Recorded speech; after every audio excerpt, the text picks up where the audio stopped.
پاکستان میں لوگوں کے مسکنسیپشنز، غلط فہمیاں اتنی ہیں کہ سمجھ نہیں آتا کہ ان کو نئی بات کب سکھائی جائے۔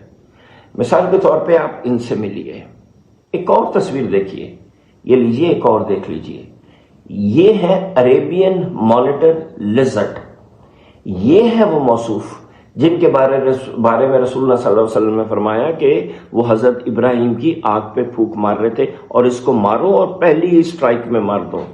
کیونکہ دوسری سٹرائک اس کے لیے نہیں ہوتی، یہ یوں پرتی سے غائب ہو جاتا ہے۔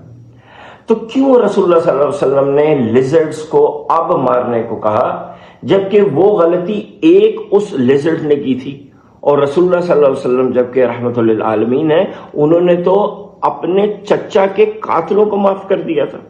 تو اس کے پیچھے حکمت ہے، وہ حکمت سمجھیے۔ وہ حکمت یہ ہے کہ یہ جو مانیٹر لیزرڈ ہے نا،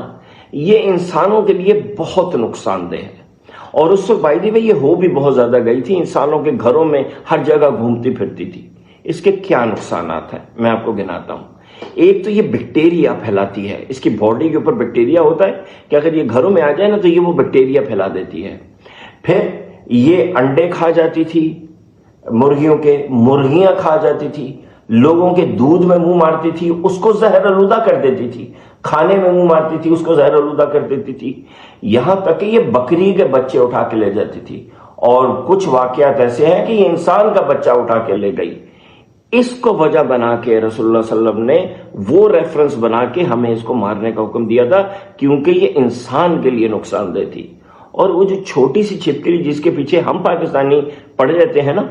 وہ تو وہاں اس ٹائم پہ حضرت ابراہیم کے ٹائم پہ اس علاقے میں تھی ہی نہیں، وہ تو بہت بعد میں اس علاقے میں ٹریڈ کے تھرو پھیلی ہے کہ اونٹ میں کہیں چھپ گئی، سامان میں کہیں چھپ گئی تو وہ وہاں پہنچی، اس وقت تو وہ تھی بھی نہیں وہاں پہ۔